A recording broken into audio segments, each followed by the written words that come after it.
Show themselves a picture or a video like me. I'm in Florida, so I have much more freedom because our head is halal.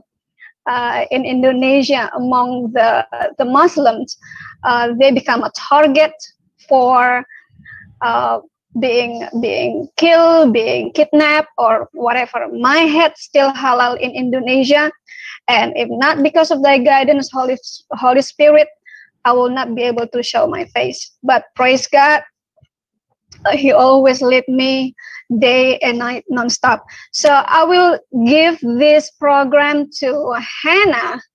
Thank you so much, Hannah. Iya, sekarang kita udah live ya, Bu Lindsay.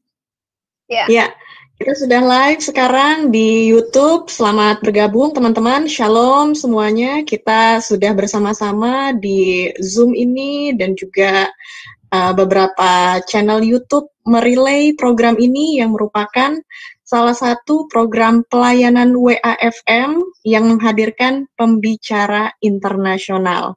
Dan kali ini kita membahas topik tentang Mesias di dalam kitab Taurat. Tapi sebelumnya, sebelum kita memulai pengajaran ini, kita akan berdoa dulu dan Bu Lindsay yang akan memimpin kita berdoa. So Dr. Brown, before we start the teaching, we are going to pray and Bu Lindsay will lead the pray for us. Okay, thank you so much.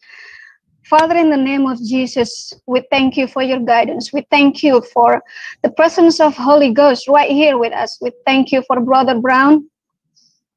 We thank you for everyone's here that's supporting each other here, Father. Father, we ask you that you cover this program with the blood of Jesus, that you protect each one of us, especially those in Indonesia that are being targeted. Father, we ask you that you bless Brother Brown's ministry, enlarge his territory, Father, and bring more souls, especially the Jewish people, your own people, Father, and let them see the Messiah. That the Messiah is already came. The Messiah is already present. Lord, we thank you. Whatever we do here, Lord, we ask for your guidance.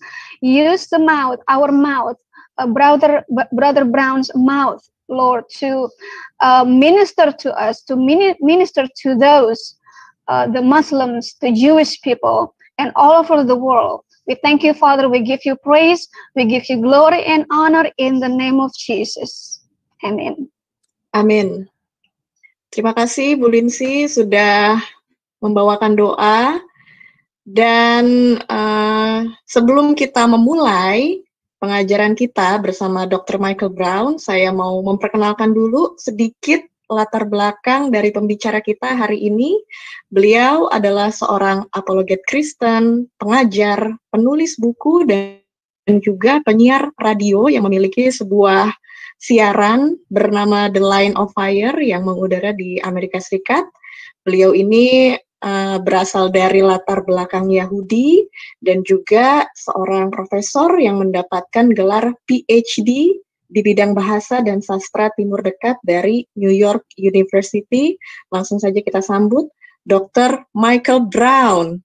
How are you today, Dr. Brown? Doing very well. Thanks so much for having me. Yes, and we are going to divide this meeting into two sessions. First is we are hearing your teaching, and then goes to Q&A session. And all right, let's start this session, and we have Sister Sophia who will translate you. Dr. Brown, please, time is yours. Yes, first let me give you my greetings. Ya, pertama-tama saya mau mengirimkan salam saya. You know, I've been overseas into Asia many different times. Saya pergi ke Asia beberapa kali. I've been to India 27 times. Saya ke 27 kali. I've been to South Korea 13 times. Saya ke Korea Selatan 13 kali. I've been to the Philippines 4 times. I'm sorry, brother. I've been to the Philippines 4 times. Oh, okay. Saya ke Filipina 4 kali. Singapore 4 times. Ke Singapura saya sudah 4 kali ke sana. I've been to China once. Saya ke China sekali. Hong Kong once. Hong Kong sekali. Japan once. Ke Jepang sekali juga. Malaysia once. Malaysia sekali. But I've never made it to Indonesia. Wow, that's so bad. Tapi saya belum pernah ke Indonesia. So it is really a joy and an honor to do this. Jadi sangat menyenangkan sekali ya bisa melakukan ini bersama dengan teman-teman di Indonesia. And I found out a few years ago that there was controversy around my name in some of the Muslim world as well. Dan saya tahu ya beberapa waktu lalu ada kontroversi tentang nama saya di dalam dunia Muslim. As we have addressed jihadists too, my name apparently was put on a list. Oke, jadi para jihadis ini menempatkan nama saya di dalam daftar mereka. So it is really my honor to be with you, and I fully understand why I cannot see your faces. Ya, jadi sangat ini merupakan kehormatan bagi saya untuk bersama dengan teman-teman, dan saya tahu ya mengapa saya tidak bisa melihat wajah kalian. It's also amazing to see how many women are involved with this. Juga sangat menyenangkan sekali ya melihat banyak wanita yang terlibat di dalam pelayanan ini. I don't know the reason, but very few women are involved in apologetics compared to men. Saya tidak tahu alasannya ya, tetapi sebenarnya sangat sedikit sekali wanita yang terlibat di dalam dunia apologetika ini. So it's really a great privilege for me to be with all of you tonight. Jadi merupakan kehormatan yang luar biasa bagi saya untuk bersama dengan teman-teman malam hari ini. We want to open up the question of the Messiah in the Torah, in the 5 books of Moses. Jadi kita mau membuka ya pertanyaannya, di mana sih Mesias di dalam 5 buku Musa di kitab Taurat itu? When I came to faith in Jesus in 1971, the messianic prophecies were not a major argument to bring me to faith. Pada waktu saya datang ke menerima Yesus ya, tahun 1971, saya datang kepada iman Kristen. Pada waktu itu nubuatan mengenai Mesias ini bukanlah merupakan isu masalah yang besar pada waktu itu. Although I am Jewish, I was not raised in a religious Jewish home. Walaupun saya seorang Yahudi, saya tidak dibesarkan di dalam keluarga yang sangat-sangat Yahudi sekali. The big issues in my life were that I was a heavy drug user and playing drums in a rock band. Masalah terbesar di dalam hidup saya pada waktu itu, saya ini pecandu obat-obatan, kemudian saya ini anak band ya. I was full of rebellion and sin, and God brought me to repentance and saved me. Pada waktu itu saya penuh dengan pemberontakan dan penuh dengan dosa, dan Tuhan membawa saya kepada pertobatan yang sejati. My father said, Michael, it's great that you're off drugs, but we're Jews, we don't believe this. Ayah saya berkata kepada saya, Michael, bagus kamu sekarang sudah tidak kecanduan obat-obatan lagi ya, tetapi kita ini orang Yahudi, kenapa kamu harus jadi Kristen gitu? He brought me to meet the local rabbi who immediately began to challenge me. Dia membawa saya kepada seorang rabi, kemudian rabi ini kemudian mulai menantang saya ya. He challenged me and said that the things that I believed were not true. Rabi itu berkata kepada saya bahwa hal-hal yang saya percaya itu tidaklah benar. He said the New Testament misinterpreted the Old Testament. Dia mengatakan bahwa perjanjian baru ini salah dalam menafsirkan perjanjian lama. The authors of the New Testament misunderstood the Hebrew. Bahwa penulis-penulis perjanjian Alkitab perjanjian baru ini ya salah mengartikan bahasa Ibraninya. They tried to read Jesus back into the Old Testament. Mereka mencoba membawa Yesus kembali kepada perjanjian lama. And they said, in fact, Jesus was not the prophesied Messiah. Dan mereka mengatakan kepada saya bahwa Yesus itu bukanlah Mesias yang dijanjikan. And he introduced me to many other rabbis. Dan dia memperkenalkan saya kepada para rabi lainnya. And we had many, many hours of debate and discussion and dialogue. Kalau kita berjam-jam ya, diskusi, berdebat, berdialog. And I have been in regular dialogue and debate with the religious Jewish community for most of the last 50 years. Dan saya biasa ya berdialog dan berdebat dengan banyak sekali pemuka-pemuka agama ya di dalam beberapa tahun ini. I can say with certainty that Jesus is the Messiah of the Old Testament. Saya bisa dengan yakin menyatakan bahwa Yesus adalah Mesias yang dijanjikan di dalam Perjanjian Lama. That he is the one promised in the Hebrew Scriptures. Bahwa dialah yang dijanjikan di dalam Alkitab Ibrani. Do you remember in John the first chapter, Jesus has an encounter with Nathanael? Pada waktu di kitab Injil Yohanes ya, pada waktu Yesus bertemu dengan Nathanael. And the followers of Jesus say this to Nathanael. Lalu para pengikut Yesus berkata seperti ini kepada Nathanael. We found the one that Moses and the prophets spoke about. Kami menemukan apa yang dikatakan Musa dan para nabi. And then Nathanael meets him for himself. Lalu Nathanael bertemu sendiri langsung dengan Yesus. And then what do we read in John 5? Lalu kita baca di Yohanes 5.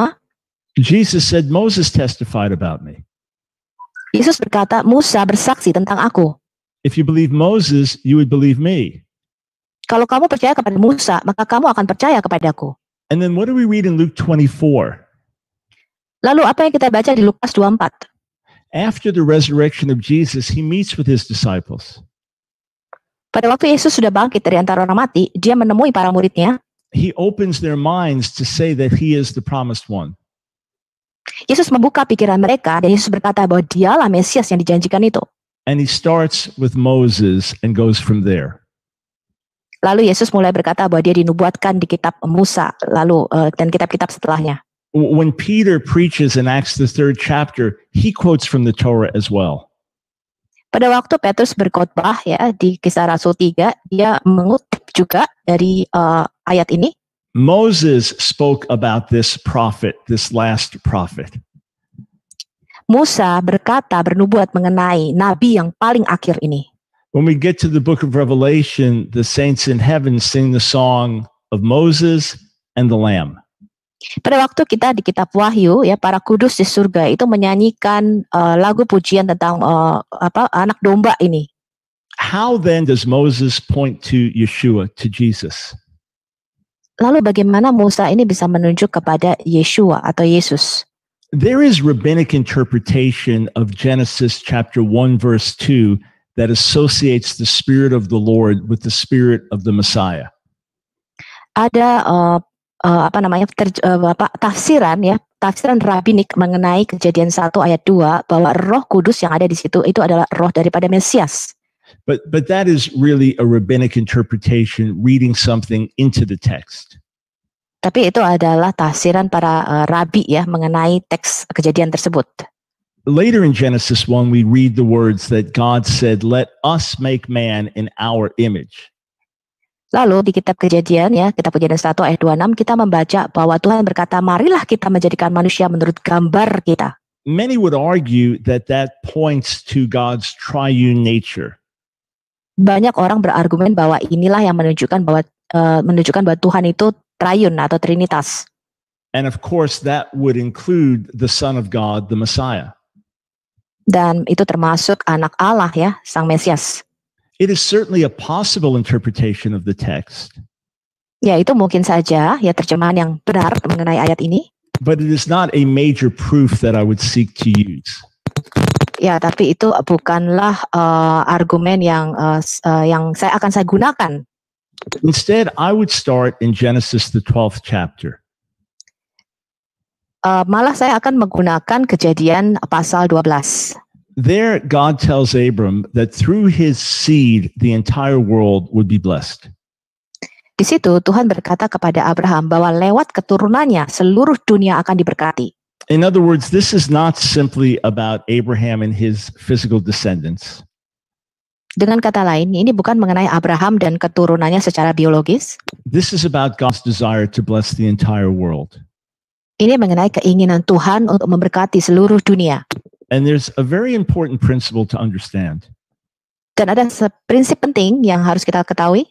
Jesus is the Savior of the world because Jesus is the Messiah of Israel. Yesus adalah juru selamat dunia karena Yesus adalah Mesias dari Israel. God's intent was that through Abram's seed, the entire world would be blessed. Tujuan Tuhan adalah bahwa melalui keturunan Abraham ini seluruh dunia akan diberkati. We see in Genesis 6 that because of the wickedness of the world, God has to destroy the earth.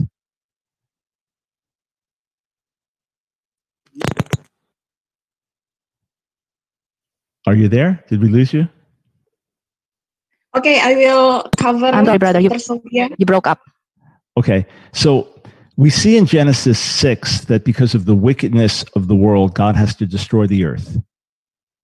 Ya, kita lihat di Kejadian 6 ya, karena kejahatan para manusia pada waktu itu, maka Tuhan menghancurkan seluruh dunia. But God finds one man, Noah, and through Noah, the world is repopulated. Tuhan menemukan satu orang, yaitu Nuh, dan melalui Nuh ini Tuhan mulai lagi memenuhi seluruh bumi dengan manusia. In Genesis 11, we see that the world is scattered because of pride with the Tower of Babel. Di Kejadian 11 kita melihat ya bahwa bangsa-bangsa ini dipecah, dibelah gitu ya, tersebar kemana-mana, terserak karena kesombongan mereka pada waktu itu membuat menara Babel. Once again, God finds one righteous man through whom he can bless the world. Sekali lagi Tuhan menemukan satu orang yang benar di hadapannya, di mana melalui orang ini dia memberkati seluruh dunia. And if we develop this theme, we see it is repeated to Isaac and to Jacob. Dan dengan tema yang sama ya, di mana Tuhan memilih satu orang ini, maka dia memilih juga Ishak dan Yakub. God will bring blessing to the entire world through the descendants of Abraham, Isaac, and Jacob. Tuhan akan memberkati seluruh dunia melalui keturunan Abraham, Ishak, dan Yakub. And then the focus becomes even more narrow in Genesis chapter 49, verse 10. Lalu kemudian kita lebih fokus lagi kepada sang keturunan yang dijanjikan ini di dalam Kejadian 49 ayat 10. Here Jacob is bringing blessings and speaking prophetic words over the tribes of Israel, over his sons. Di sini Yakub memberkati semua anak-anaknya ya, semua suku-suku Israel ini. And he speaks of two things. Dia berbicara mengenai dua hal. He speaks of rulership coming through Judah. Dia bicara mengenai kepemimpinan yang akan bangkit dari suku Yehuda. And he says the obedience of the nations will be his. Dan dia mengatakan bahwa bangsa-bangsa akan patuh kepada dia. So what we can see so far is this. Oke, sejauh ini kita melihat God will bring blessing to the world through Abraham, Isaac, Jacob, and specifically through Judah. Jadi Tuhan akan memberkati seluruh dunia ya melalui keturunan Abraham, Ishak, dan Yakub secara spesifik melalui keturunan Yehuda. And then in Numbers, the 24th chapter, Balaam has an interesting prophecy.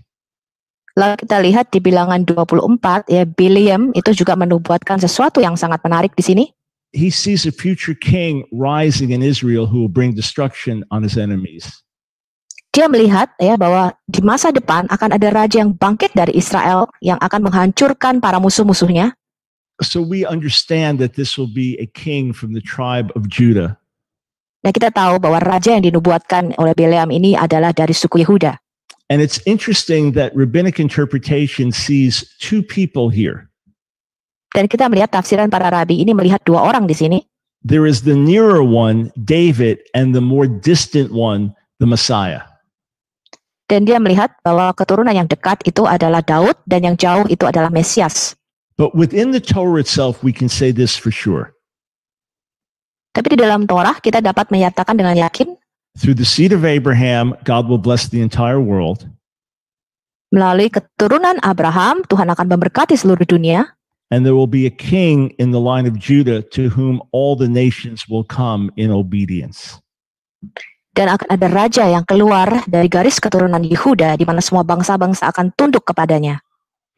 Now, of course, that supports the traditional Jewish interpretation just as much as Christian interpretation. Ya, tentu saja hal-hal tadi ya, ini mendukung tafsiran-tafsiran para rabi dan juga tafsiran-tafsiran orang-orang Kristen. In other words, we have not shown yet that this points to Jesus, but we are laying out what the Torah does say.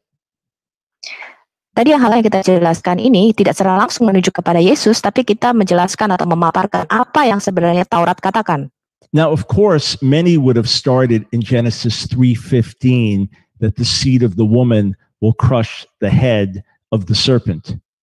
Ya, banyak yang akan mulai nubuatan mengenai Mesias ini di Kejadian 3 ayat 15, di mana dikatakan keturunan atau benih daripada wanita ini akan menghancurkan kepala daripada ular itu. And it was certainly looked at as a messianic prophecy by many of the early church leaders. Ya, dan para pemimpin-pemimpin gereja awal melihat hal ini sebagai nubuatan awal mengenai Mesias. But again, I want to point to the clearer lines of argument that we can make based on the Torah. Oke, tapi saya memulai dengan yang lebih jelas lagi argumen saya dengan ayat yang sangat jelas di dalam Taurat. All right, let's go over now to Genesis, the 18th chapter. Oke, kita sekarang ke Kejadian 18. You want to share screen, brother, or what? Excuse me? Do you want to share screen about Genesis 18? Yeah, if you like. I'm just doing this out of my head, so whatever you like, that's fine. Oh, okay. We help you about the Genesis 18 now in the screen right now. Yeah, if I could read the language, that would be great. Okay. Yeah. But at least I see how the Lord's name is written here. So yes. Right. So the Lord Himself appears to Abraham. Di Kejadian 18 ini Tuhan menampakkan diri kepada Abraham. That is the covenant name of God. Ini adalah nama perjanjian Tuhan, Yodevave. Abraham looks up and sees three men. Abraham melihat, kemudian dia melihat 3 orang laki-laki. According to rabbinic tradition, there were 3 angels. Menurut tafsiran ya, tradisi para rabi, ini adalah 3 orang malaikat. But the text explicitly says that the Lord appeared to him. Tetapi teks ayat ini mengatakan bahwa Tuhan sendirilah yang menampakkan diri kepada Abraham. Abraham greets his guests, has their feet washed, and feeds them.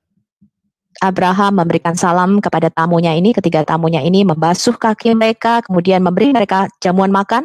And then there is a dialogue that ensues between one of the 3 men and Abraham and Sarah. Lalu ada dialog di sini ya, di antara satu dari ketiga orang tamu Abraham ini. Dialog ini antara tamunya Abraham dan Sarah. And if you'll notice, again, we have further on in the dialogue that the divine name appears again. This is the Lord Himself speaking directly, face to face, with Abraham and Sarah. Ya, sekarang kalau kita lihat dari dialog ini, maka nama kudus daripada Tuhan ini muncul kembali. Ya, jadi kita jelas bahwa salah satu dari tamu ini adalah Tuhan sendiri. And it is clear then that the Lord, Tuhan, is there physically with Abraham and Sarah. Ya, dalam ayat itu jelas ya, Tuhan ya, Yahweh sendiri itu secara fisik ada bersama Abraham dan Sarah. Now, as we go on, they're all ready to leave. Ya, kalau kita baca selanjutnya, ketiga tamu ini hendak pergi. But the Lord wants to tell Abraham what He's about to do to Sodom and Gomorrah. Tapi Tuhan akan memberitahu kepada Abraham apa yang akan dia lakukan pada Sodom dan Gomora. So there's an amazing conversation, obviously face to face, back and forth between Abraham and the Lord. Lalu ada percakapan 2 arah ya, antara Abraham dengan Tuhan. All right, now go to the end of the chapter and notice what it says. Oke, kita ke akhir ayat daripada pasal 18 ini. In verse 33, when the Lord finishes speaking to Abraham, He goes, He leaves. Ya, dikatakan di sini ayat 33, lalu pergilah Tuhan setelah Ia selesai berfirman kepada Abraham dan kembalilah Abraham ke tempat tinggalnya. The picture is quite explicit. Ini gambarnya sangat jelas di sini ya. And then what does it say at the beginning of Genesis chapter 19 verse 1? Lalu apa yang dikatakan Kejadian 19 ayat 1? It says there that the 2 angels then came to Sodom. Dikatakan di situ bahwa kedua malaikat itu lalu pergi ke Sodom. By the way, it's fascinating for me to hear some of these words that of course relate to Hebrew and Arabic. Very interesting. Yeah. The word for angel, the word for prophet so far I've been noticing. Ya, malaikat, malak. So we have the Lord himself in physical form appearing to Abraham and Sarah, and then having an extended conversation with Abraham, and then leaving. Ya, jadi kita melihat ya di pasal 18 tadi ya, bahwa Tuhan secara fisik menampakkan diri kepada Abraham dan Sarah, bercakap-cakap dengan mereka, kemudian pergi ke Sodom. And then we have the two angels going over to Sodom. Lalu kita melihat dua malaikat itu pergi ke Sodom. This is what we would call a theophany or a Christophany, a divine appearance in the Old Testament. Ini yang kita sebut dengan teofani atau kristofani, yaitu penampakan Tuhan di dalam perjanjian lama. And this is part of the mission of Jesus. Dan ini adalah bagian daripada misi Yesus. The Father remains hidden in his glory and splendor.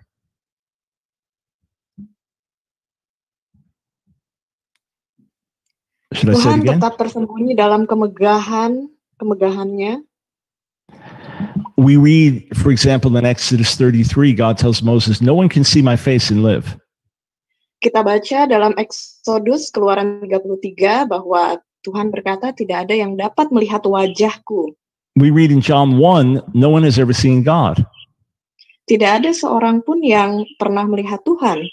We read in 1 Timothy 6 that no one can see the Father. Kita baca dari surat Timotius bahwa tidak ada yang pernah melihat Bapa. But it is the Son who makes him known.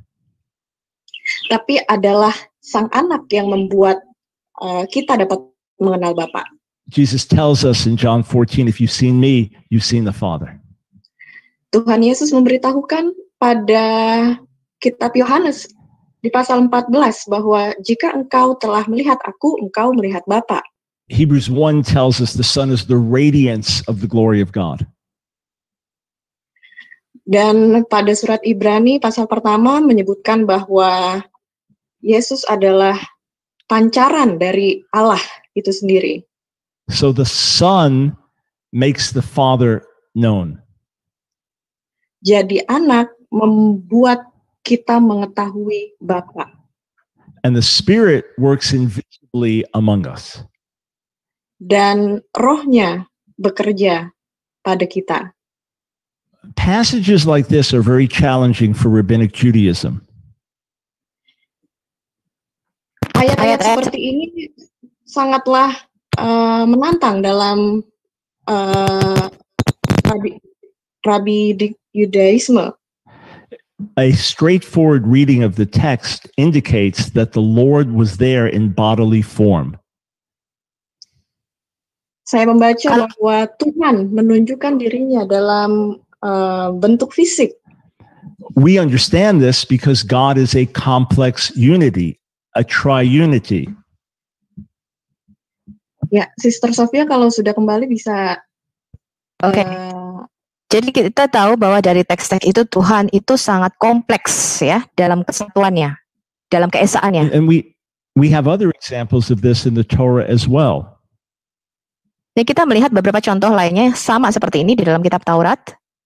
Jacob wrestles with a man in Genesis 32. Yakub itu bergulat dengan seorang manusia di Kejadian 32. Hosea 12 says that he was a messenger, an angel. Hosea 12 mengatakan bahwa dia adalah seorang utusan, seorang malaikat. But Jacob says, I've seen God face to face. Tapi aku berkata, aku telah melihat Tuhan muka dengan muka. In Exodus 3, the angel of the Lord appears to Moses. Di dalam Keluaran 3, malak Yahweh ini bertemu dengan Musa. But then he speaks to him directly as God and says, take your shoes off your feet, the place is holy. Tetapi malaikat Yahweh ini seakan-akan berbicara bahwa dia sendirilah Tuhan. Dia berkata kepada Musa, tanggalkan kasutmu, tempat yang kamu ini adalah kudus. I had mentioned Exodus 33 where God tells Moses, you cannot see my face and live. Saya tadi sudah menyebutkan Keluaran 3:3, Tuhan berkata kepada Musa bahwa kamu tidak bisa melihat wajahku dan tetap hidup. Yet in Exodus 24, it says that Moses and Aaron, 74 people in all, saw the God of Israel. Tapi kalau kita baca di Keluaran 34, Musa, Harun, dan 70 tua-tua Israel itu melihat sendiri Tuhan dalam bentuk fisiknya. We have the answer to these mysteries. Kita mempunyai jawaban daripada misteri ini.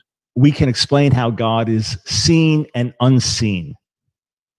Kita bisa menjelaskan bagaimana Tuhan itu tidak terlihat tapi sekaligus bisa dilihat. All things come from the Father through the Son. Semuanya berasal dari Tuhan sebagai sumbernya melalui Sang Putra. And the Son is the one who makes him known. Dan Sang Putra inilah yang membuat kita bisa mengenal Dia. Again, we are looking at how we can find the Messiah in the Torah. Sekali kita mau melihat di mana kita bisa menemukan Mesias di dalam kitab Taurat. And although these verses are not speaking of him so much as Messiah, this prepares the way for us to understand that God can come into our midst and dwell among us. Ya, sekalipun ayat-ayat tadi yang saya katakan ya bukan langsung menunjukkan kepada Mesias ya, tetapi bagaimana ayat-ayat ini menunjukkan bahwa Tuhan itu bisa berada di tengah-tengah manusia dan menampakkan diri di antara kita. Then let's look at Genesis chapter 19 verse 24. Kalau kita lihat Kejadian 19 ayat 24, Something very interesting there. ada sesuatu yang menarik di ayat ini. It's speaking about the destruction of Sodom and Gomorrah. Ini bicara mengenai keruntuhan ya Sodom dan Gomora. And if you read the Hebrew literally, it simply says this. Dan kalau kita baca di dalam bahasa Ibraninya dikatakan seperti ini. The Lord rained upon Sodom and Gomorrah sulfurous fire from the Lord out of heaven. Kita baca bahwa Tuhan Yahweh itu menurunkan hujan belerang dan api atas Sodom dan Gomora berasal dari Yahweh dari langit. That could well mean that Yahweh, Tuhan here on the earth, rained down fire from Yahweh, Tuhan in heaven. Ini bisa dibaca bahwa Tuhan Yahweh yang ada di bumi ini menurunkan hujan belerang dan api dari Tuhan Yahweh yang ada di langit. All right, let's look at another line of argument for the presence of Messiah in the Torah. Kita lihat argumen lainnya ya, bahwa di mana Mesias di dalam kitab Taurat ini. When we look in Genesis chapter 22, that's the account of the binding of Isaac. Kita lihat ini Kejadian 22, akedah Yitzhak. Interestingly, rabbinic interpretation found this rich with messianic imagery. Iya, kalau kita melihat tafsiran para rabi ya, bahwa Kejadian 22 atau pengikatan akedah Yitzhak ini penuh dengan nubuatan tentang Mesias. And interestingly, according to rabbinic interpretation, Isaac was in his late 30s when this happened, as opposed to being a little boy. Ya, jadi menurut tafsiran para rabi, Ishak ini bukan anak kecil ya. Dia sudah ada di akhir usia 30 tahun lebih Of pada course, waktu itu. I don't read the text like that, but through the eyes of traditional Jews, Isaac is the greater hero in the story because he was willing to lay his life down. Ya, saya tidak membacanya seperti itu ya. Tetapi kalau kita melihat dari kacamata orang Yahudi, ya bahwa Ishak ini adalah pahlawan yang besar karena dia mau mempersembahkan, mengorbankan dirinya untuk mati bagi Tuhan. And according to Jewish tradition, God reckoned it as if Isaac actually died and shed his blood. Jadi dalam tradisi Yahudi, ya Tuhan memperhitungkan bahwa Ishak ini benar-benar sudah mati dan sudah menumpahkan darahnya di situ. So there are a number of things we can draw from this. Jadi ada beberapa hal yang kita bisa tarik dari ayat ini. One is the greatest expression of the Father's love is to give his own son. Yang pertama, kita bisa melihat bahwa Tuhan itu mengekspresikan kasihnya yang begitu besar kepada sang anak. God did not allow Abraham to do this, but God himself gave his son for us. Tuhan tidak membiarkan Abraham mengorbankan anaknya, tapi Tuhan mengorbankan dirinya sendiri bagi kita.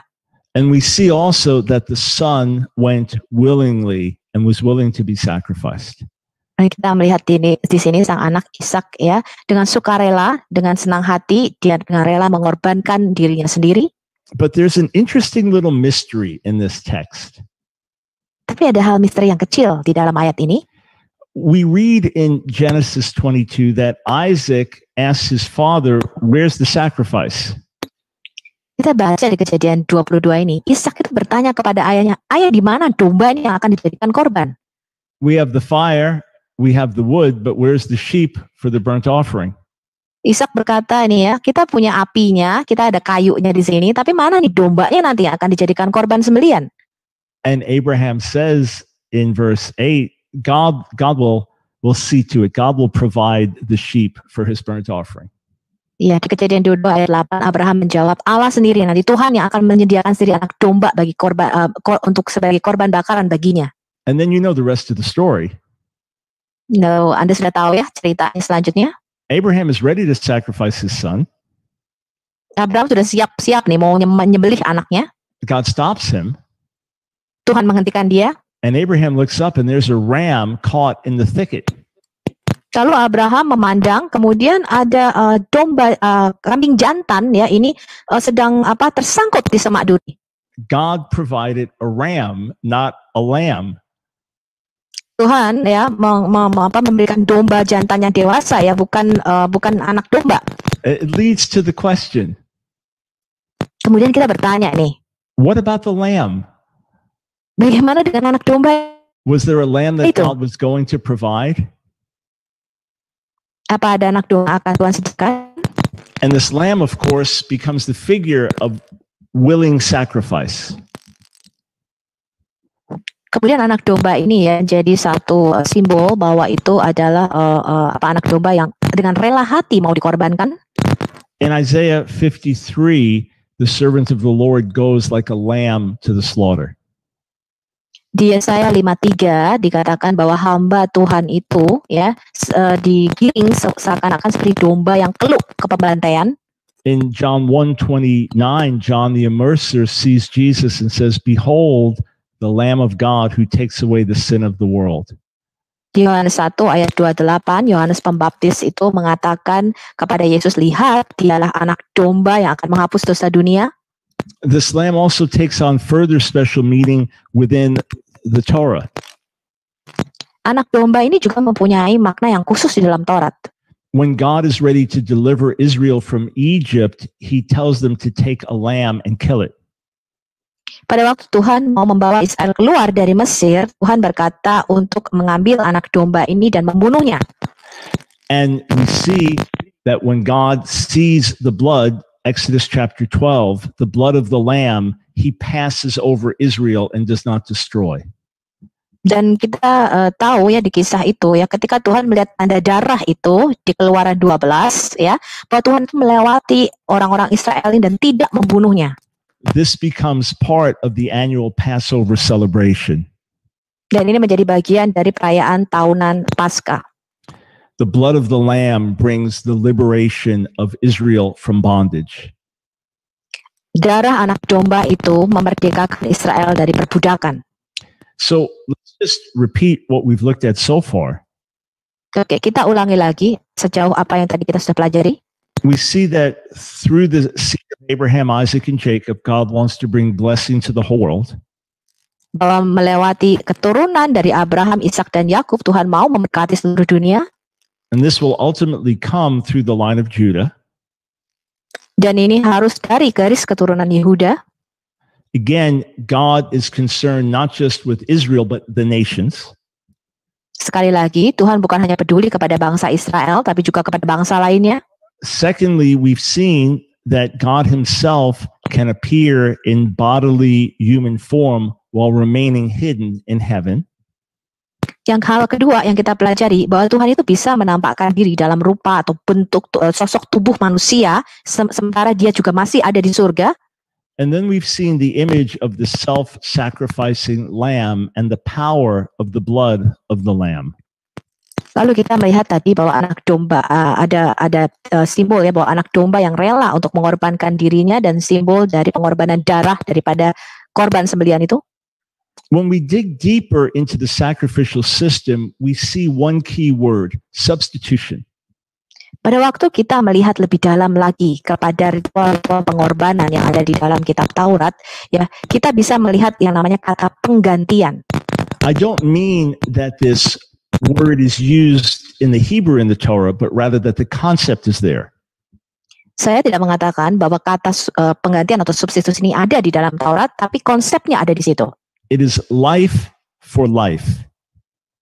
Artinya nyawa diganti dengan nyawa. We see this with the laying on of hands in Leviticus 16. Kita melihat ini bahwa mereka menumpangkan tangannya atas anak domba itu di Imamat 16. There are two goats that are involved on the Day of Atonement. Ada 2 kambing yang akan dijadikan korban pada waktu hari pendamaian. One goat is killed and its blood is used to make atonement and cleansing for the people. Salah satu kambingnya akan dibunuh ya, dan darahnya ditumpahkan menjadi penebusan dosa bagi orang Israel. Then the high priest takes the other goat and lays his hands on it. Lalu kemudian kepada kambing yang satunya, imam besar itu akan menumpangkan tangannya. This is clearly used in the Torah for transferring something. Ini digunakan di dalam kitab Taurat untuk mentransfer sesuatu. He was to lay his hands on this second goat and confess over it all of the sin and rebellion of Israel. Maka imam besar tadi akan menumpangkan tangannya di atas kepala kambing yang satunya itu, dan dia akan mengakukan segala dosanya dan dosa seluruh bangsa Israel. And then this goat would be sent off into the wilderness to carry away the sins of the people. Lalu kambing yang satu ini akan dilepaskan ke padang gurun untuk membawa atau mengangkut semua dosa bangsa Israel. So this was how the sacrificial system operated. The guilt of the people would be put on the animal and the animal would die in their place. Jadi inilah kalau kita lihat tadi ya, ritual-ritual pengorbanannya, bahwa dosa-dosa atau kesalahan itu akan ditransferkan, dipindahkan kepada binatang-binatang ini, kemudian binatang-binatang ini akan disembelih sebagai ganti untuk dosa-dosa mereka. The most important verse about blood atonement is found in Leviticus 17:11. Ya, kalau kita melihat bahwa korban penebusan dengan cara darah, ditumpahkan darah binatang ini, yang paling penting adalah di Imamat 16 ayat 17. There we read that God has given the blood on the altar. It is the blood that makes atonement because the life is in the blood. Tuhan mengatakan di sini bahwa darah itu yang ada dipersembahkan, dipercikan di altar itu, Tuhan mengatakan darah ini sebagai ganti akan nyawamu. The shedding of the blood symbolizes the losing of the life. The sacrificial system gives its life so our lives can be spared. Ya, jadi penumpahan darah itu menggantikan nyawa kita. Now you might say that's beautiful and powerful, but what does that have to do with Jesus? Nah, kalian mungkin berkata, wah itu sangat indah ya dan sangat luar biasa sekali, tapi apa hubungannya dengan Yesus? God did not allow Abraham to kill Isaac. Tuhan tidak membiarkan Abraham untuk membunuh Ishak. God does not want human sacrifice. Tuhan tidak menginginkan korban manusia. We absolutely agree. God does not want human sacrifice. Kita sangat setuju bahwa Tuhan tidak mau ada korban manusia. The Messiah lays his life down on our behalf. Sang Mesias ya menyerahkan nyawanya sendiri bagi kita. There is a Jewish tradition that the death of the righteous atones for the sins of the generation. Jadi ada tradisi di dalam Yahudi ya bahwa kematian para orang-orang kudus ini bisa menjadi penebus bagi orang-orang lainnya. Let me give you a financial analogy. Nah, saya akan memberikan satu gambaran analogi finansial. Let's say I'm speaking to 1,000 of you and you all owe $1 million. Ya, sekarang saya bicara kepada Anda semua nih. Ya, katakan Anda ini berhutang $1 juta. You cannot pay your debts and you're going to go to jail. Kamu nggak bisa bayar hutangmu dan sekarang kamu harus masuk penjara. But I'm one of the richest men in the world. Tapi katakan saya ini salah satu orang yang paling kaya ya di dunia. I have billions and billions of dollars. Saya punya billion dolar. And I say, I will pay your debts. Dan saya berkata, oke, saya mau bayar ini hutang kamu. I have that in my credit. Saya punya itu di dalam akun kredit bank saya. So think of a righteous person as having something in his credit. Lalu kita harus berpikir analoginya ya, bahwa orang benar itu sama seperti ketika dia mempunyai uang yang begitu banyak di dalam akun kreditnya. God is ready to judge a generation. Tuhan sudah siap untuk menghakimi satu generasi. Their debt of sin has risen very high. Hutang dosa mereka itu sudah sangat tinggi, sangat banyak. But if instead he smites a righteous person, that person's death could offset the debt of the wicked. Tapi kalau ada orang benar yang mati, maka kematian daripada orang benar ini akan membalance atau menyeimbangkan daripada dosa dari generasinya ini. And if those people will repent, they can receive the benefits of this. Dan kalau orang-orang tadi yang berdosa ini mereka bertobat, maka mereka bisa menerima kebenarannya, Again, the pengampunannya. tradition says the death of the righteous atones for the sins of the generation. Sekali lagi, tradisi Yahudi berkata bahwa kematian orang benar itu bisa menjadi penebus bagi dosa orang-orang satu generasi. This is found many times in rabbinic literature. Hal ini kita temukan ya banyak di dalam tulisan-tulisan rabbinik. And to this day, if a famous rabbi dies, an Orthodox rabbi, they will say at his funeral, may his death be an atonement. Nah, kalau sampai pada saat ini ya, kalau ada seorang pemimpin rabi yang sangat terkenal dan mati, ya mereka akan berkata semoga kematiannya ini bisa menjadi penebus bagi dosa satu generasi ini. It is similar to the concept of the sacrificial system, except here it is not an innocent animal, but a righteous person who dies. Ini mirip ya dengan pengorbanan tadi binatang You said tadi yang that's very dijadikan korban interesting. penebusan dosa pengganti, tapi bukan binatang tapi manusia sekarang. You may say that's very interesting, but where do we find that in the Torah?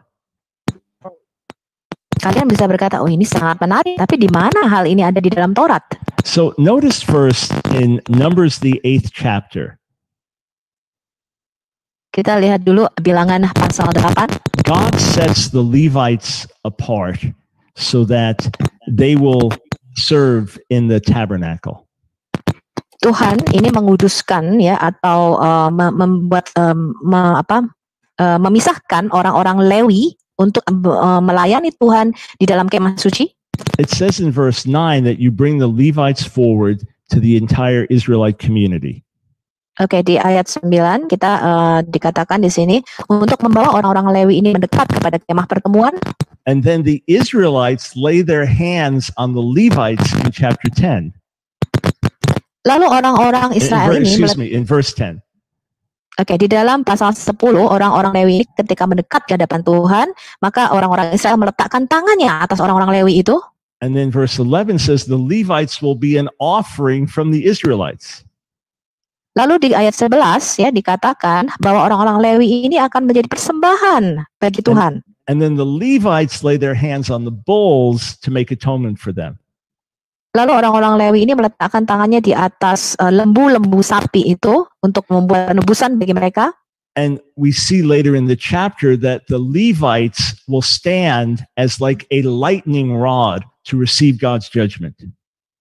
Jadi kita melihat selanjutnya bahwa orang-orang Lewi ini ya seakan-akan sebagai tongkat kemarahan di pelampiasan dari tongkat kemarahan yang Tuhan akan lampiaskan.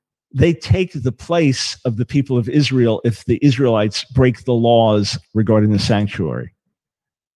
Jadi orang-orang Lewi ini mengambil tempatnya ya untuk menggantikan orang-orang Israel kalau orang-orang Israel ini melanggar perintah Tuhan.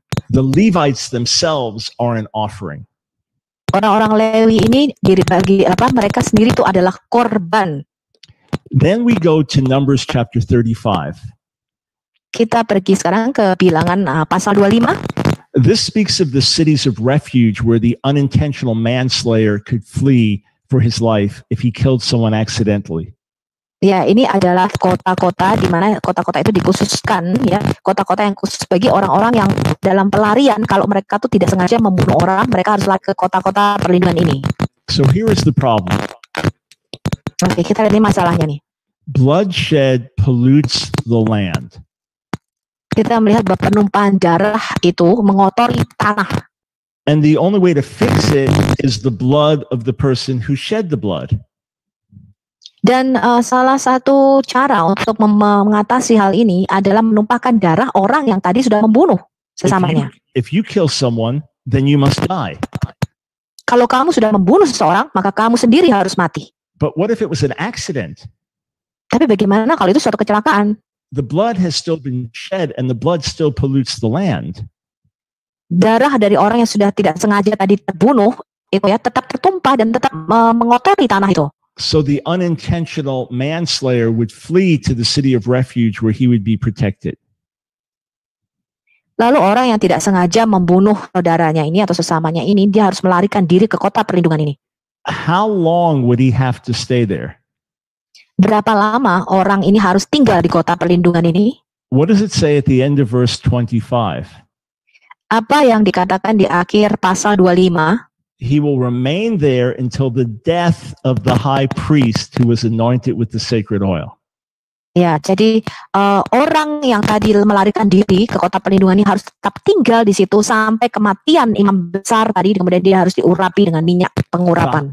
The high priest is the representative of the nation. Kita melihat di sini bahwa imam besar ini merupakan perwakilan daripada bangsa Israel. The high priest is the representative intercessor. Bahwa imam besar ini merupakan satu pengantara. He takes the place of the people. Dia mengambil tempatnya atau menggantikan tempat bagi orang-orang ini. So his death takes the place of the death of the manslayer, and the person is now freed. Jadi kematian daripada imam besar ini menggantikan orang yang tadi dibunuh ini, maka orang yang tidak sengaja membunuh saudaranya tadi bisa bebas, bisa merdeka. In Matthew 5:17, Jesus said he didn't come to abolish the Torah or the prophets, but to fulfill.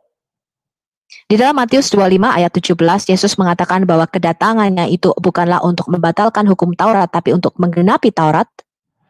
Jesus brings to its full meaning the function of the sacrifices and the high priest. Yesus itu membawa satu kegenapan ya dari semua ritual-ritual pengorbanan yang ada di dalam kitab Taurat itu. He dies in our place, thereby pays for all of our sin and guilt. Yesus itu mati menggantikan tempat kita ya dengan cara dia menyerahkan dirinya sendiri kemudian menjadi penggantian baginya dosa-dosa kita. Interesting, the Talmud asks about this event. Yang sangat menarik di dalam Talmud ya ada satu pertanyaan mengenai kisah ini. And it said, what brought the man atonement? Di dalam Talmud dikatakan apa yang membuat orang ini bisa menjadi pengganti atau penebus bagi orang lain? Was it the fact that he spent time in exile in the city of refuge? Apakah karena pada waktu dia melarikan diri ke kota-kota perlindungan itu tadi? Or was it the death of the high priest? Atau apakah karena kematian sang imam besar ini? The Talmud answers it was the death of the high priest that atoned. Lalu di Talmud itu ya dikatakan, dijawab, para rabi ini menjawab bahwa kematian imam besarlah yang menjadi penebus bagi dosa orang tadi. We have this theme of blessing coming to the world through the seed of Abraham, specifically Judah. Jadi tadi kita sudah melihat tema besarnya ya bahwa Tuhan mau memberkati seluruh dunia melalui keturunan Abraham, secara spesifik melalui keturunan Yehuda.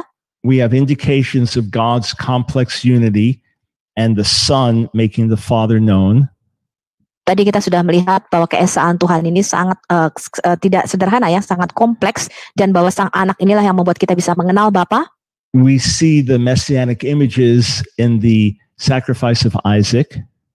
Tadi kita melihat nubuatan mengenai Mesias di dalam pengorbanan Ishak. We see the principle of substitution in the sacrificial system culminating in the death of the high priest. Tadi kita sudah melihat ya bahwa ada pengorbanan yang menggantikan ya penggantian di dalam kematian imam besar tadi.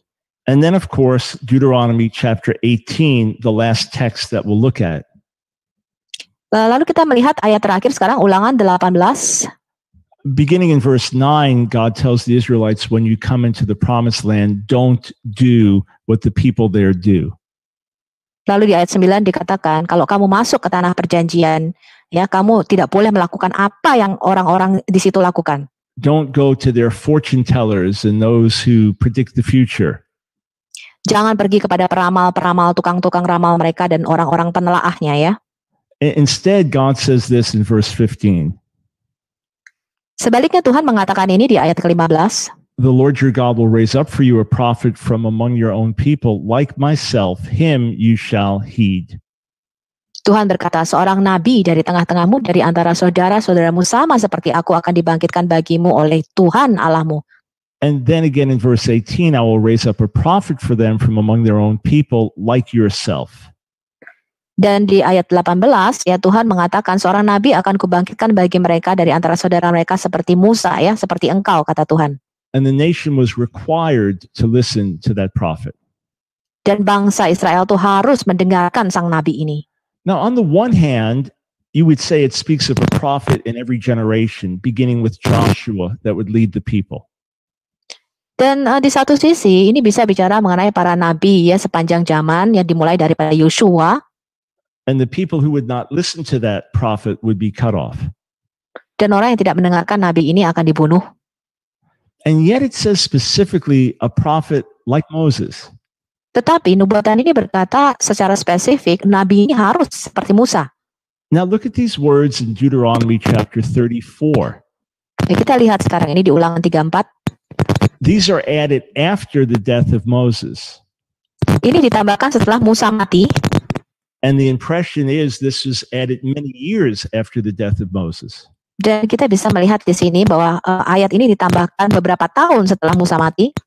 Never again did there arise in Israel, verse 10, never again did there arise in Israel a prophet like Moses, whom the Lord singled out face to face for the various signs and portents that the Lord sent him to display in the land of Egypt. Ya, jadi di ayat 10 ya, dikatakan di sini tidak ada lagi nabi yang dibangkitkan seperti Musa, ya di mana Musa itu mengenal Tuhan muka dengan muka. Di antara orang Israel tidak ada lagi nabi yang bangkit dengan segala tanda mujizat dilakukan atas perintah Tuhan di tanah Mesir. So it says quite explicitly that a prophet like Moses would be raised up, but then here it says no prophet like Moses was raised up. Iya, sekali lagi tadi nubuatannya berkata bahwa nabi seperti Musa ini akan dibangkitkan, tetapi ayat Ulangan 34 ayat 10 tadi mengatakan tidak ada lagi nih nabi seperti Musa yang dibangkitkan. That's why it's not surprising that by the time of Jesus, people were looking for an end-time prophet. Karena itu kita tidak terkejut lagi ya pada waktu zaman Yesus bahwa orang-orang Israel itu mencari nabi akhir zaman ini. Of course, when we think of Jesus, we think of his threefold role. He was king, he was priest, he was prophet. Tentu saja kalau kita bicara mengenai Yesus, kita bicara mengenai tiga perannya ya, sebagai raja, sebagai imam, dan sebagai king, priest, and prophet. Dan nabi. And of course, he is the divine son who makes the Father known. Dan tentu saja dia adalah anak Allah yang membuat kita bisa mengenal Bapa. And we see all of that foreshadowed in the Torah. Dan kita sudah melihat gambaran bayangannya di dalam kitab Taurat. The Messianic king from the line of Judah. Raja Mesias dari keturunan Yehuda. The great high priest through whose death we receive forgiveness and release. Sebagai imam besar yang melalui kematiannya kita menerima pengampunan penebusan dosa kita. And with that, the fulfillment of the sacrificial system, the lamb who takes away the sins of the world. Dan kita melihat di dalam ritual pengorbanan, ritual korban ya di dalam bangsa Yahudi ini bahwa mereka melakukan substitusi penggantian untuk penebusan dosa kita. And then the prophet like Moses. Lalu seorang nabi seperti Musa. So in these ways, we see how the Torah points to the Messiah, and these to me would be some of the strongest lines of argument that we can use. Ya, jadi tadi yang saya katakan ini adalah argumen-argumen yang sangat kuat yang menunjukkan Taurat kepada Sang Mesias itu, dan inilah argumen-argumen yang saya pakai. By the way, I just noticed someone entered the room using a Hebrew name, which is found in Isaiah 14, referring to Satan. Yeah, really? Oh, ada seseorang yang masuk lewat dengan nama Ibrani yang menunjukkan kepada Yesaya 14 nama setan. Betul? Coba teman-teman cek. So we shall see what kind of questions that person may have to ask. Oke, nanti kita pengen tahu ya pertanyaan apa yang akan dia tanyakan. Yeah, so I'm happy to take your questions now. Oke, sekarang Q&A. Silakan Hana. Oke, teman-teman, kita sekarang sudah masuk ke sesi tanya jawab. Dan di sini ada kawan kita, Chris Klaus, apologet Kristen juga, yang kita beri kesempatan ya untuk berdiskusi langsung, menanyakan langsung. Kita minta untuk unmute your microphone to Chris Klaus. Hello, thank you very much. And I'd just like to start off by thanking the hosts for this wonderful Zoom platform and the YouTube, and also Dr. Brown for this wonderful presentation. Thank you. Now, My question would stem from Genesis 18 and 19. The usual objection to the person that's speaking with Abraham is that they try to apply the law of agency to this. What would be the best response to that? Right. Well, there's nothing of agency in the text whatsoever. In other words, everything indicates a face-to-face encounter. Should I wait for translation or just speak in English? Oke, tadi Christoph menanyakan di kejadian 18 dan 19 ya bahwa yang menampakkan diri kepada Abraham ini adalah utusannya. Oke, Brother Brown. In other words, if you were trying to spell out that this was a face-to-face encounter, there's no clearer way that you could do it. Kalau tadi dikatakan ya, tadi Brother Christos menanyakan kejadian 18 dan 19 ya, apakah ini adalah utusan, bukan Tuhan sendiri yang bukan Tuhan sendiri yang menampakkan diri? So it says the Lord appeared to him. Dikatakan di situ Tuhan yang menampakkan diri. It says that he washed their feet and they ate and drank. Dikatakan Abraham membasuh kaki mereka dan memberikan mereka makanan. It doesn't mention the angel of the Lord appeared. Tidak dikatakan bahwa malaikat Tuhan yang menampakkan diri. There's direct conversation with Abraham and Sarah. Ada percakapan langsung antara Abraham dan Sarah. There's an extended conversation between Abraham and the Lord. Ada percakapan langsung antara Tuhan dengan Abraham. And then the Lord leaves. Lalu Tuhan meninggalkan mereka. And then two angels go over to Sodom. Lalu dua malaikat itu pergi ke Sodom. So I would ask someone, where is there even a hint of agency? Jadi tidak ada tanda-tanda di sini bahwa itu bukan Tuhan sendiri yang menampakkan diri. And if I'm just reading through Genesis, where does it tell me that Yahweh cannot appear directly and be with people? Dan kalau saya bertanya, di mana di dalam kitab Kejadian bahwa Tuhan itu tidak bisa menampakkan diri kepada manusia? So I'm simply saying, what does the text plainly say? Jadi saya bertanya, apa sih yang dikatakan oleh ayat ini secara langsung? And the more you see how rabbinic interpretation struggles with the text, the more you see that's the plain, obvious meaning. Dan kalau kita melihat di sini ada pergumulan daripada para rabi dalam menafsirkan ayat ini, maka ayat ini menjadi semakin jelas ini. So my two questions would be, how could the text have been any more clear? Jadi pertanyaan saya, kenapa ayat ini tidak jelas? And where is the slightest hint of agency where it is a messenger representing the Lord? Dan di mana di situ dikatakan bahwa bukan Tuhan sendiri yang menampakkan diri? It's really a very strong text. There's no good answer to those questions. Jadi ini adalah ayat-ayat yang sangat jelas ya. Thank you.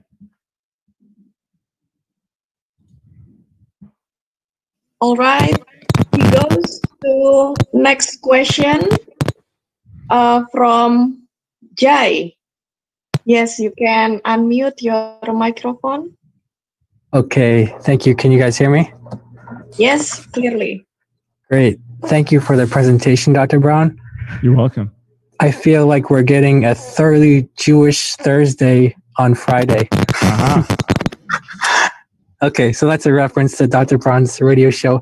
My question, Dr. Brown, is based on Isaiah 53.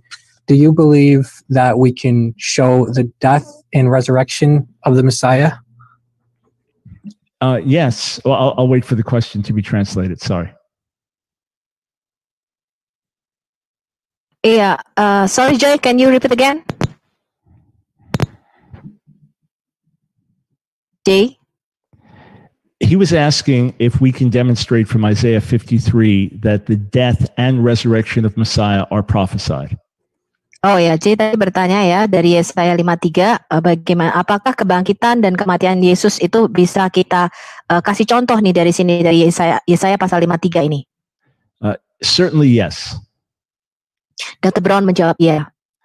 First in chapter 52 verses 13 to 15 we see that this servant will be highly exalted but will first suffer terribly.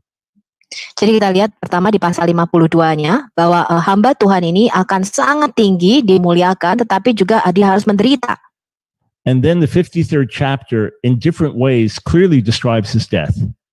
Lalu di pasal 53 di situ dikatakan dengan jelas bahwa dia akan mati. He is smitten and afflicted and pierced. Dia akan mengalami penderitaan, dipukul, dianiaya, dan akan dibunuh. He is cut off from the land of the living.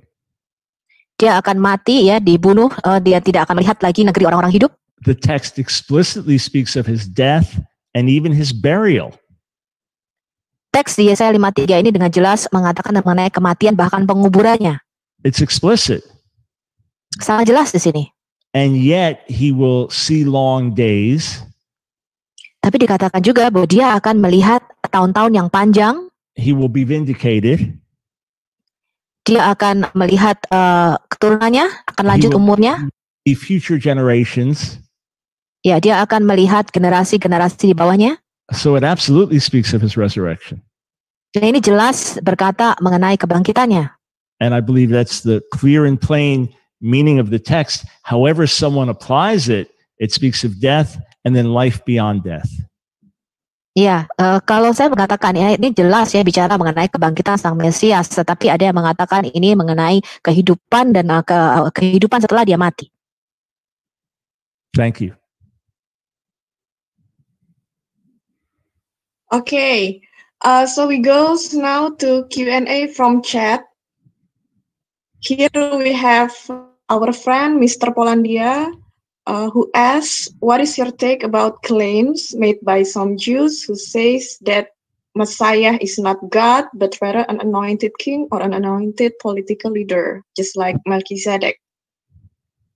Okay, Hannah, you can translate.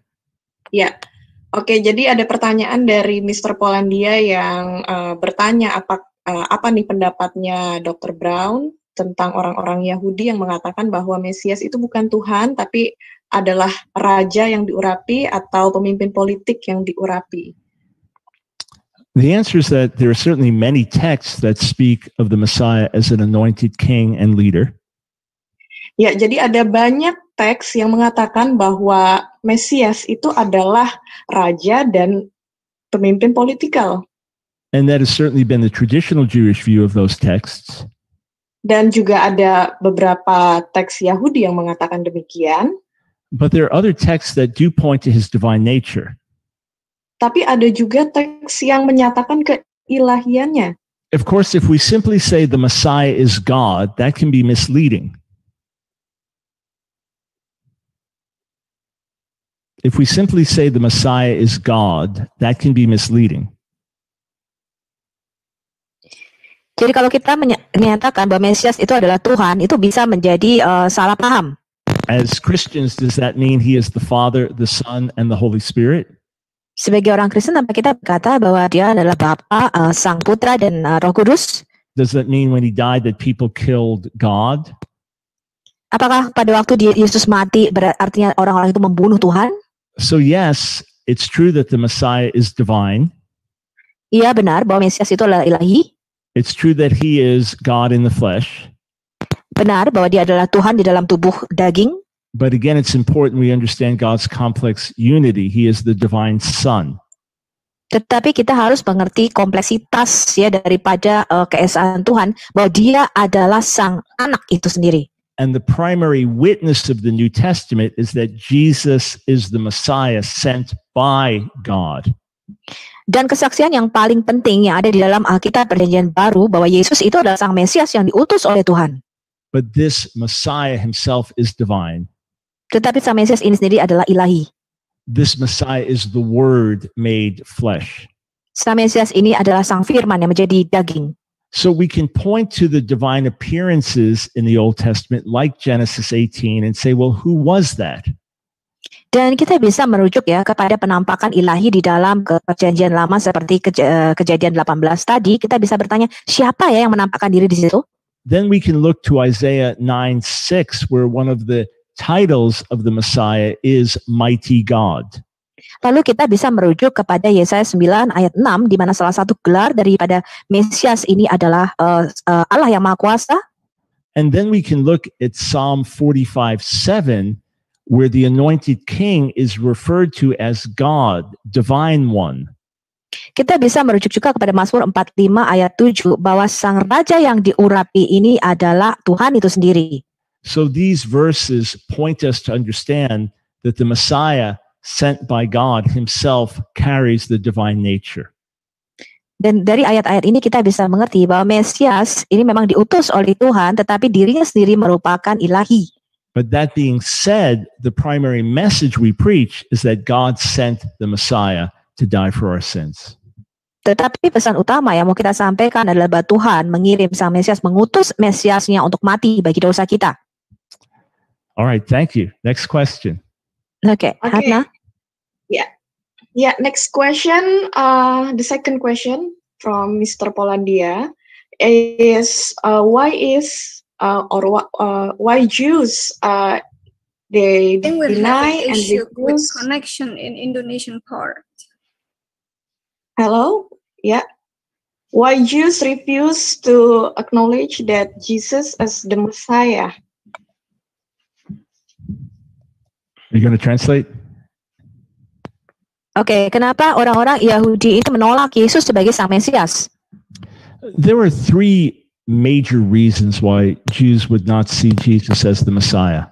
Ada 3 alasan utama kenapa orang-orang Yahudi ini tidak bisa melihat Yesus sebagai Mesias. One would be that they simply do not understand these scriptures the same way we do. Hal pertama adalah mereka tidak mengerti ayat-ayat kitab suci sebagaimana kita mengerti. We can present our arguments, but they see them differently.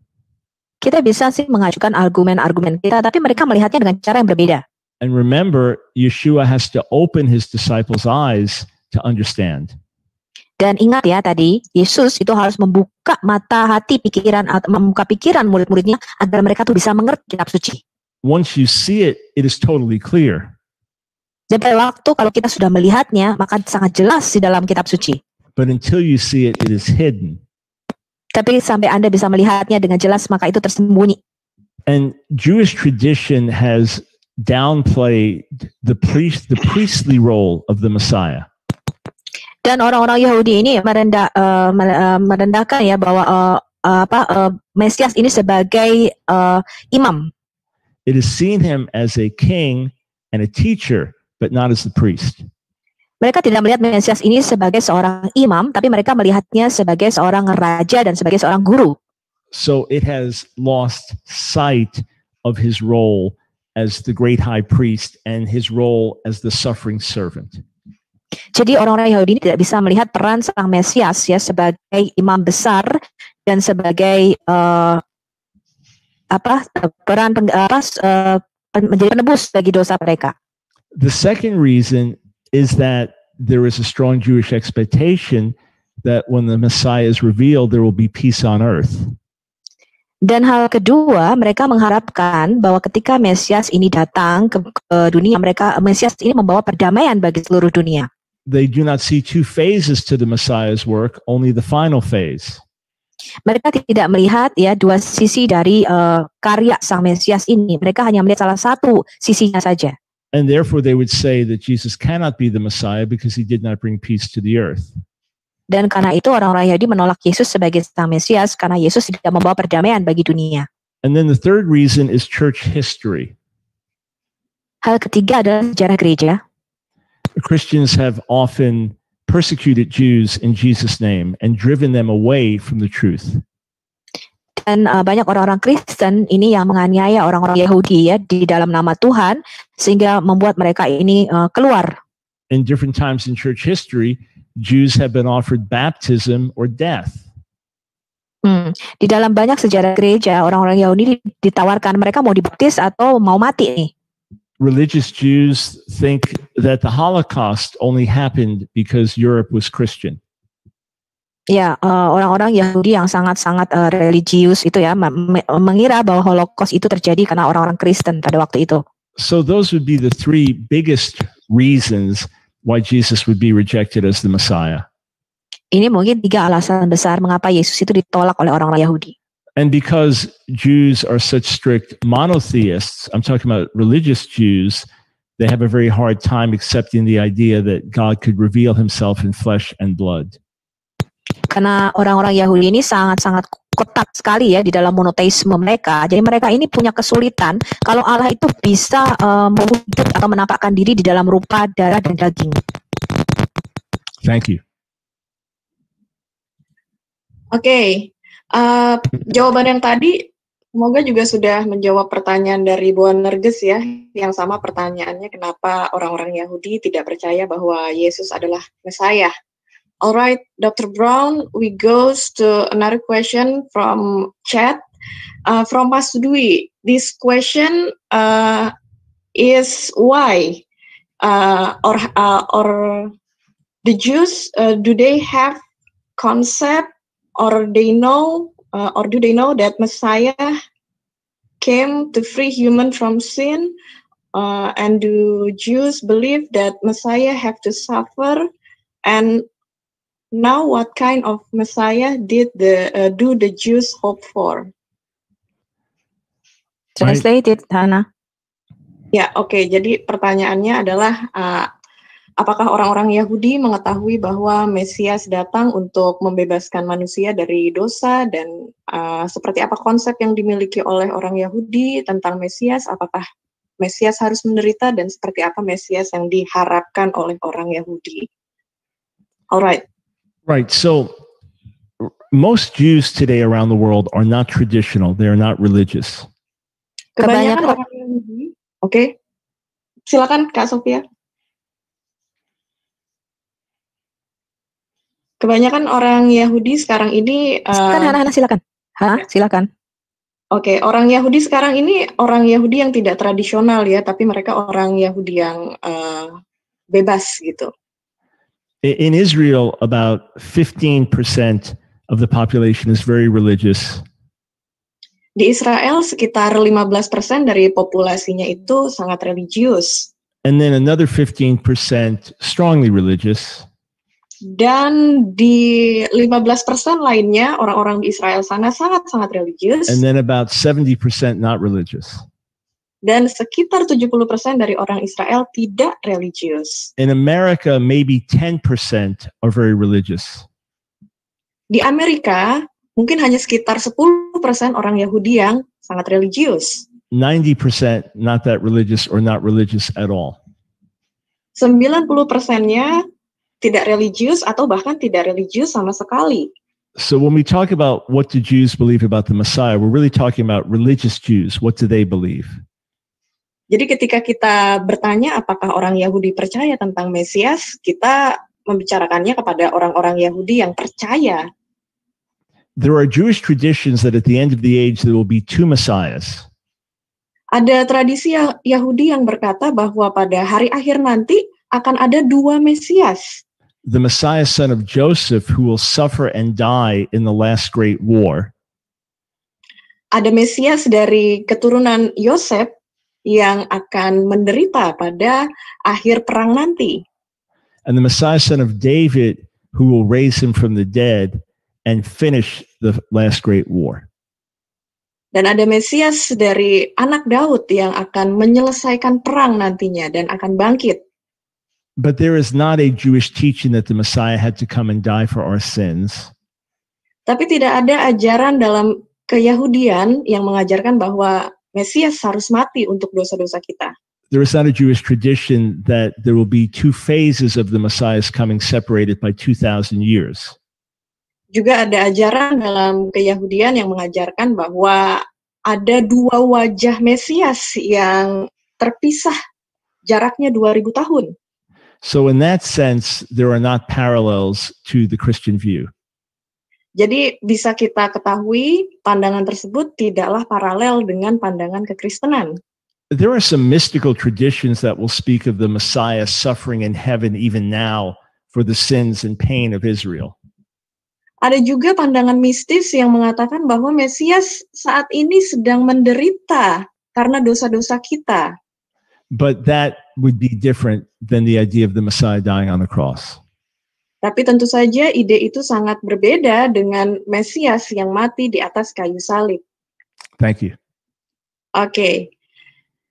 So we go to another question. This question asks about Yesaya 53. What is the meaning of Yesaya 53?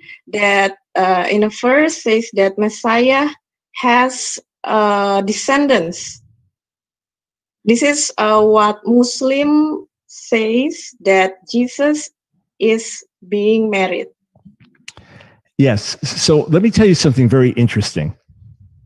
Ya, saya akan menunjukkan kepada Anda semua apa yang sangat menarik.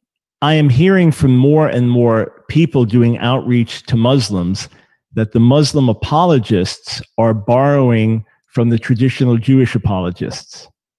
Ya, jadi saya mendengar dari penjangkauan saya kepada orang-orang Muslim bahwa orang-orang Muslim ini mengambil kisah dari apa yang dipercayai dalam tradisi Yahudi. So objections that I've been answering for the last 50 years are now being raised by the Muslim apologists. Nah, pertanyaan yang saya jawab selama ini biasanya diajukan oleh para apologet Islam. I recently heard from a former Palestinian Muslim. Saya juga mendengar dari seorang mantan Muslim di Palestina. He was a great hater of Israel. Dia dulunya membenci Israel. He was involved in dangerous activities. Dia juga terlibat dalam hal-hal yang berbahaya. He came to America. Dan dia datang ke Amerika. God began to work in his life. Dan Tuhan mulai bekerja dalam hidupnya. He began to watch my material on YouTube. Dan dia menyaksikan materi yang saya jelaskan di YouTube. He saw our presentation of Jesus the Messiah and our answers to the rabbis. Dan dia mendengar penjelasan presentasi tentang Yesus dan juga orang-orang Yahudi. And he became a born-again follower of Jesus. Kemudian dia menjadi seorang yang lahir baru di dalam Yesus Kristus. Yes, so the Muslim apologists are simply borrowing from the traditional Jewish rabbis. Jadi orang-orang Islam ini memang biasanya mengambil dari tradisi-tradisi Yahudi. Isaiah 53 says nothing about the servants of the Lord being married. Yesaya pasal 53 ini tidak berbicara sedikit pun tentang Mesias yang menikah. It says nothing about him having children. Tidak ada tertulis sedikit pun bahwa Mesias memiliki anak. Instead, in verse 10, it says that he will see seed. Justru pada ayat yang ke-10 ditulis bahwa kita akan ia akan melihat benihnya atau keturunannya. It's actually an interesting expression in Hebrew. Ini adalah sebuah ekspresi yang menarik dalam bahasa Ibrani. It's found only here in the Hebrew Bible. Dan ini juga tercatat dalam kitab orang Israel. It is not an idiom for having children. Ini bukan idiom tentang memiliki anak. It simply says he will see seed. Ini menuliskan bahwa ia akan melihat keturunannya atau benihnya. In Psalm 22:30, we also see the word seed. Di kitab Mazmur pasal 22 kita juga melihat ada tertulis tentang benih ya atau keturunan. And it says that a seed will serve God. Dan di situ tertulis bahwa benih itu akan melayani Tuhan. As a result of what happens in Psalm 22 when the righteous sufferer is delivered from death, that the nations will turn to God and future generations of Israel will serve God. Yang tertulis pada Mazmur di 22 adalah Mesias itu akan menderita dan hasilnya dari itu akan membuat orang-orang bertobat, berbalik kepada Allah, dan merekalah keturunan-keturunan mereka itulah yang akan melayani Tuhan. And the way it speaks of this future generation, it says a seed will serve him. Dan kita mengatakan generasi selanjutnya itu adalah benih, keturunan yang selanjutnya. And that's all this text is saying. He will see seed, meaning he will see future generations of Israel serve God. Nah, inilah yang dituliskan pada teks tersebut bahwa Mesias akan melihat keturunannya. Itu yang dimaksudkan adalah generasi selanjutnya dari Israel yang akan melayani Tuhan. What is clear, though, is that this servant must die and then rise from the dead. Di situ tertulis jelas bahwa Mesias ini atau hambanya ini harus mati, menderita, dan kemudian dibangkitkan dari kematian.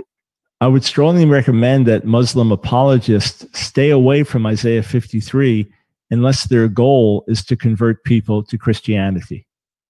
Saran saya adalah supaya para apologet Islam ini jauh-jauh aja dari dari kitab Yesaya ayat 53, kecuali mereka ingin membuat orang-orang menjadi percaya kepada Yesus Kristus. Okay, next. Okay, next. We have a question about Tovia Singer. Do you know that name? What do you think of Tovia Singer, who keeps misleading Jews and Muslims because some Indonesian Muslims always quote from Tovia Singer, as Tovia once stayed in Indonesia? Yes, Tovia Singer and I debated in the early 1990s. Ya, jadi pertanyaannya tadi tentang Tovia Singer yang membuat orang-orang Yahudi dan Muslim itu jadi salah kaprah ya, karena di Indonesia banyak orang-orang Muslim yang mengambil quote dari Tovia Singer. Nah, jadi Dr. Brown ini pernah debat dengan Tovia Singer di era 90-an. And after that, I really began to pray for him. Dan setelah itu saya benar-benar berdoa untuk dia. I reached out to him privately. Saya juga menghubungi dia secara pribadi. And then he cut me off ever since.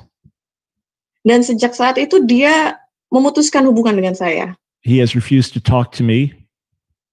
Dia menolak untuk berbicara dengan saya. He has refused to debate me. Dan dia juga menolak untuk berdebat dengan saya. I know of quite a few times when people asked him, would he have a debate about Jesus being the Messiah? And he said, yes, of course. Dia juga pernah ditanya beberapa kali oleh orang lain, apakah dia pernah berdebat tentang Yesus adalah Mesias, dan dia jawab, and then saja. They said the debate would be with me, and he refused. Dan ketika debat itu diberikan dengan saya, dia langsung menolak. I want to be very candid. Saya mau tersembunyi. I have dealt with many rabbis over the years. Saya sudah berdebat dengan banyak rabi sebelumnya. There are Orthodox rabbis that I consider dear friends. Ada juga rabi ortodoks yang saya anggap teman dekat. There are counter-missionary rabbis that are men of integrity. Mereka melawan rabi-rabi yang misionaris dalam integritas. And we are theological opponents, but I respect them.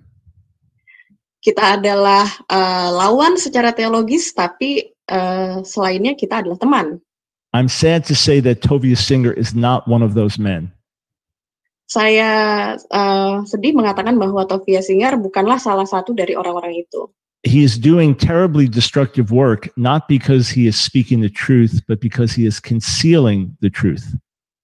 Dia melakukan hal yang sangat menghancurkan ya, karena dia bukan mengatakan kebenaran, tapi dia menutupi kebenaran. In my 5-volume series, my 5-volume book series, Answering Jewish Objections to Jesus, we demolished some of his teaching there.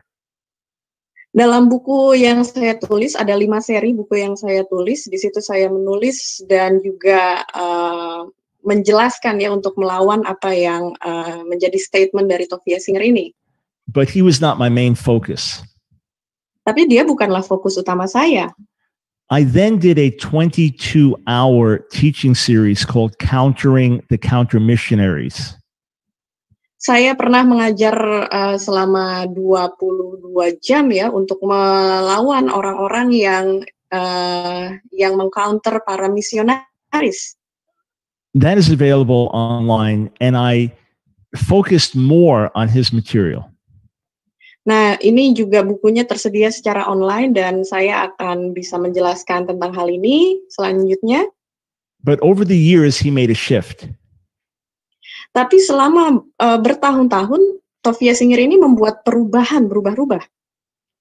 In the early days, his whole focus was trying to pull Jews away from Jesus.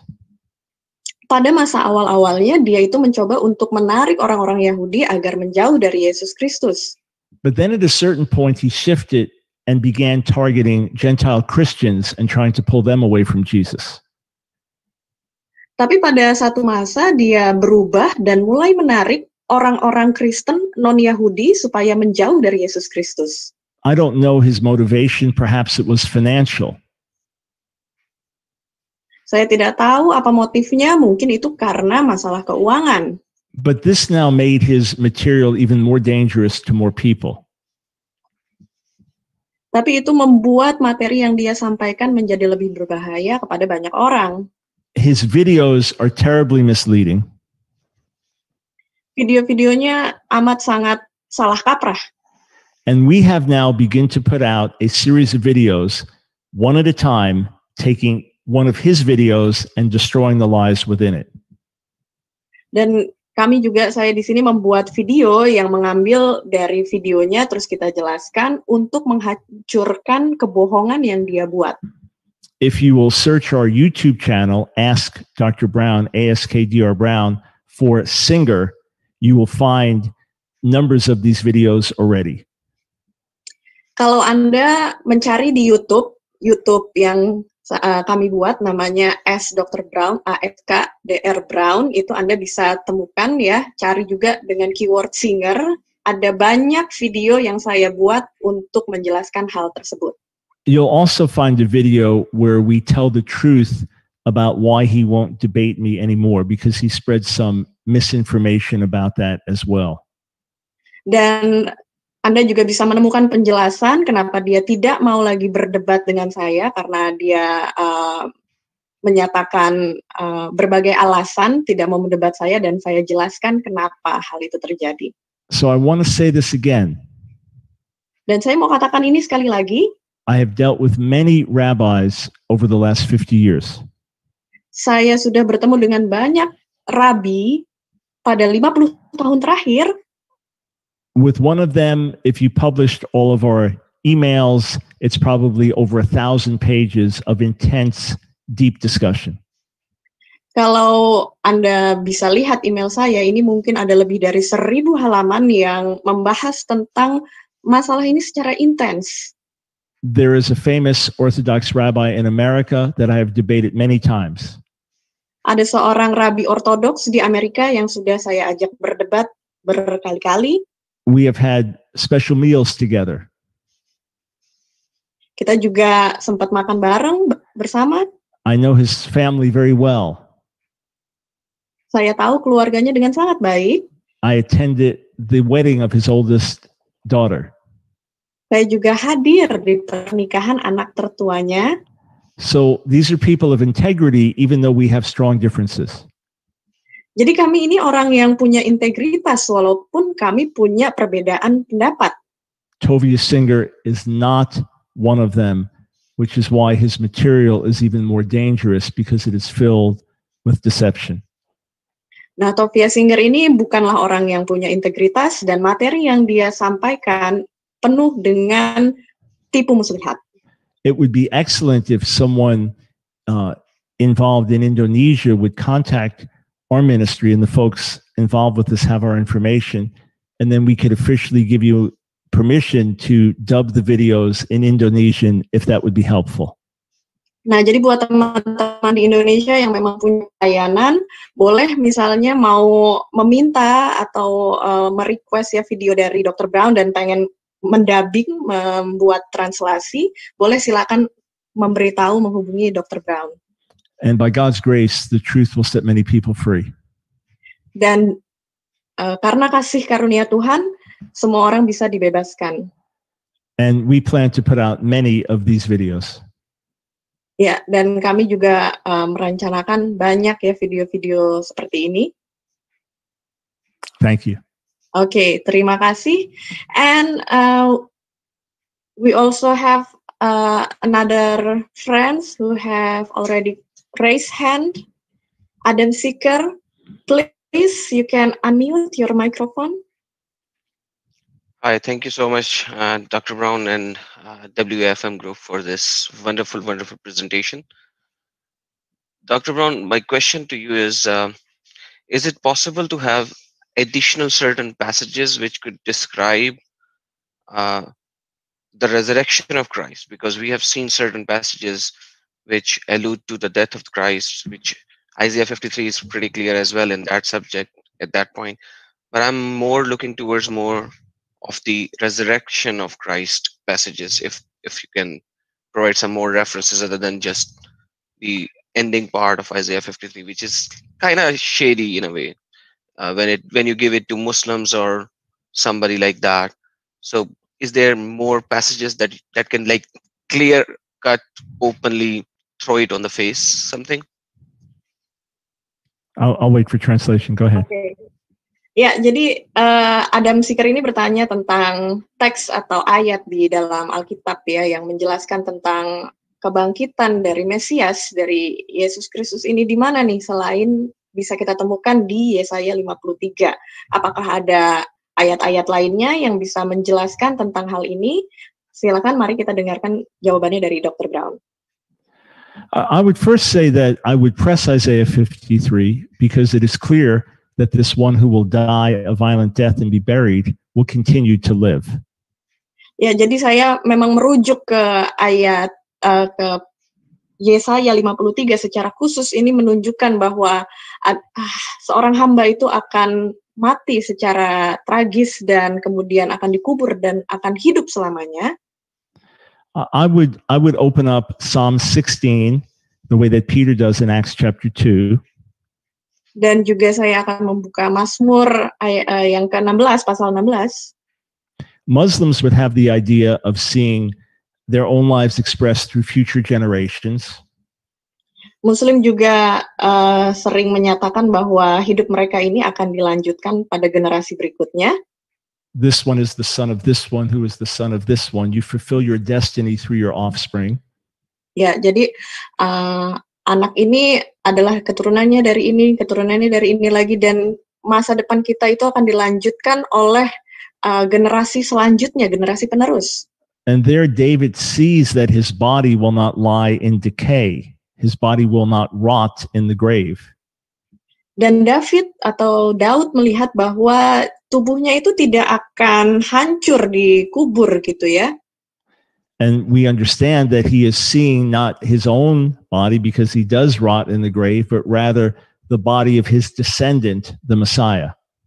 Ya, kita tahu bahwa Daud sebenarnya mati gitu ya, dan tubuhnya itu membusuk di kuburan, tapi yang Daud lihat bukanlah dirinya sendiri, melainkan keturunan-keturunannya. So that is not explicit, but when you press the text, you say, well, what else was David saying? Jadi kalau kita membaca teks itu tidak secara kasat gitu ya, atau secara eksplisit apa yang disampaikan oleh Daud. Psalm 22 is also not explicit, but it does speak of someone being delivered from the jaws of death, and his deliverance is so great, it brings praise to the ends of the earth.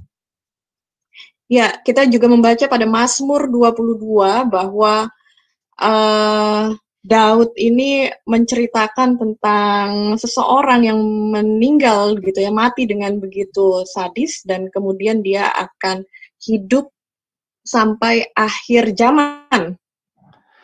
And then Psalm 110 is the most frequently quoted passage from the Hebrew Bible in the New Testament.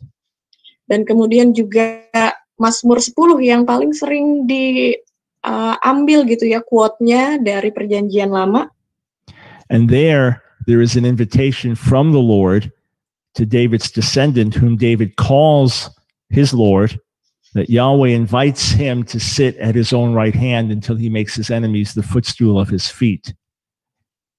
Ya, jadi pada ayat itu menjelaskan bahwa Daud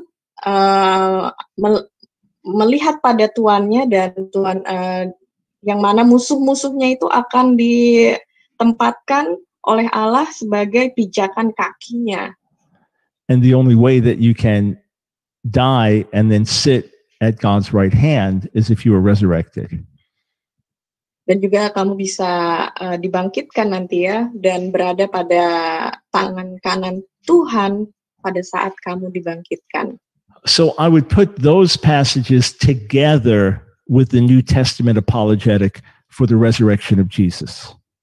Jadi saya akan tempatkan ayat-ayat tersebut tentang kebangkitan untuk menjelaskan tentang Mesias atau Yesus Kristus. If he didn't rise from the dead, then you could debate the meanings of these passages. Jika dia atau Mesias tidak bangkit dari kematian, Anda bisa mendebat saya dalam ayat-ayat berikut ini. Because we have so many arguments in favor of his resurrection, we now look at these passages and say, there it is, laid out in advance. Jadi kita punya banyak argumen ya melalui ayat-ayat tersebut bahwa memang demikianlah Mesias dituliskan.